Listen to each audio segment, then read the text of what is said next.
in Florida, and we need to get things ready for the colder season, for the growing season here.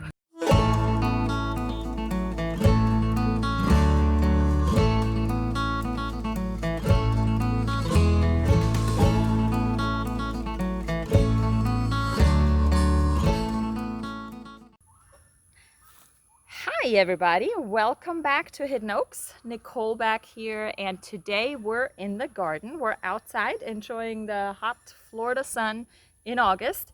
It's hot and humid, and we need to get the garden ready for our winter season here in Florida. Luckily, we do have a fairly long, or we have multiple growing seasons in Florida, which is great, but not everything grows all year around. So if you have followed us for a little while, you know that we got everything started late for our spring season here, which meant we didn't get the yield that we had hoped out of the garden. We still got a good amount of, what did we get? Tomatoes, peppers, cucumbers, greens, carrots, beans. Yes, we got those. However, there's a few things that we enjoy eating as a family that we weren't able to plant just because they're cold weather crops. So we need to plant them as it gets cooler because, well, they don't like the Florida heat. So that's what we are going to do today, is getting some seeds started and getting them ready for the planting season. And basically what we're going for during the cold season is things like, what are we planting? Brussels sprouts, broccoli, cabbage, radishes, beets, things like that that just don't grow very well in the heat. So that's what we're going to be working on, getting things into starting trays so that we can transplant them come beginning of September and watch them grow. So we got the seeding trays ready. We got those ready yesterday so that they'll get a good thorough watering and settle down a little bit, and we'll get the seeds ready to get placed. We're going to reuse a few of these too. So basically, as we were buying plants while we were getting set up, I just kept all of these because why throw them away? We can reuse them and use them as little starter pots for our garden. So I figured I'd try something a little bit different this time. Last time we got our seeds started inside the house with, well, under a grow light, which worked great. And we transplanted them and they grew just fine. This time I want to try to get them started outside without a growing light. So I don't have a greenhouse or anything to really keep them protected for right now. I want to build one, but I don't have one yet. So we have to make do with what we have. And I'll show you. It's right behind me. We got basically a little frame that is supposed to be a chicken house at some point. So I'm going to use that for now because we're not using it for the chickens. And I'm going to cover it with some old windows that we have that I want to use for the greenhouse eventually. And that should work just fine.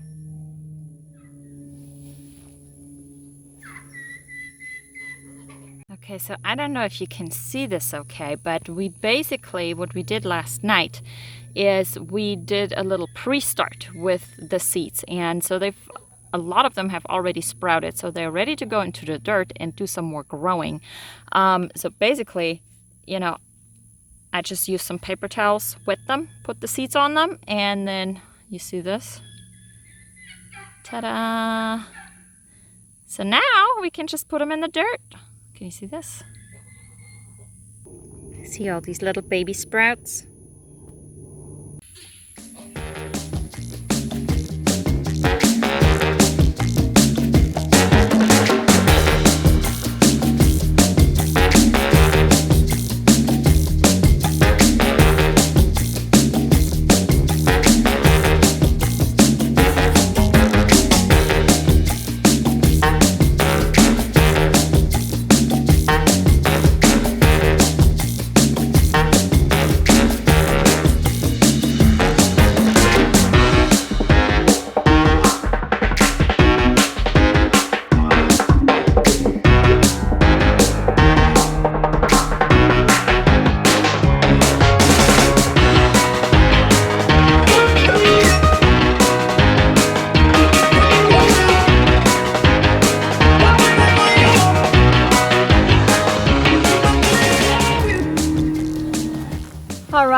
everything's in the ground, everything's watered and labeled so that we can tell it apart.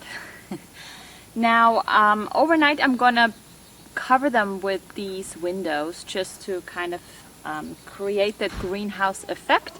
And the plan is to take the windows off during the day because we don't want them to burn up, because it still gets hot, and obviously underneath the windows it's gonna get even hotter. So I will keep you updated and let you know how they sprout, how they do, and then hopefully we can transplant them into the ground soon.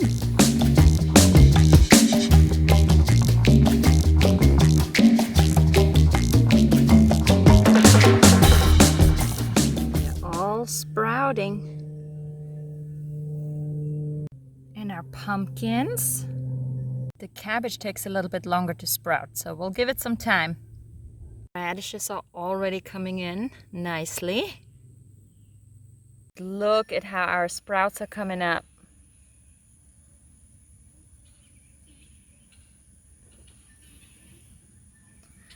Boop! Pumpkins! So, 5 days of growth. I am excited. It's really working out well with my little pre-start that I did and the greenhouse thing. So it's working out really great, which is exciting, but I'm panicking a little bit because we need to get these things in the ground and I don't have anywhere to put them right now. Florida soil is not great, so we can't really grow a whole lot directly in the ground. We need to have raised beds, and I'm out of room in the ones that I have. So I need to build more beds and I need to get them ready to plant. I don't have enough time to really do much with the soil, so I'm going to have to probably go out and buy soil and organic matter to put in there so that we can actually plant something. So this might turn out to be an expensive adventure, but we'll see what we can source locally and where we can go from there. But yes, I need to get cracking. I need to get these beds done so that we can get these in the ground and they can grow and provide us with food. And check this out. 5 days of growth. Holy smokes. So we've got some beans coming up here as well. And the radishes, as you can see, they're really, really thick right here. So we're gonna have to thin these out a lot and replant them. So here we go. We're gonna wrap this up today, and I just wanted to show you what has worked so far for us. I'm not a master gardener by any means, and there are a lot of knowledgeable people out there that I have learned from. And as I'm doing and as I'm gardening, I learn from other people and I look what they are doing and what had worked for them, what will work for us. Also, I've had some flashbacks to childhood, so there are a few things that I remember as I'm doing things from my childhood that my grandparents used to do. And this paper towel method really works well, and it has worked out for the last 2 times that I put things in the ground. So I might continue to do that. I might try some other things depending on, you know, what works out, what doesn't work out. Trial and error for sure, and I'll let you know what has worked, what ended up being a proven method for us. Right now it looks promising, so hopefully we will keep going this way and things will turn out good. Looking forward to getting things in the ground and showing you how they turn out.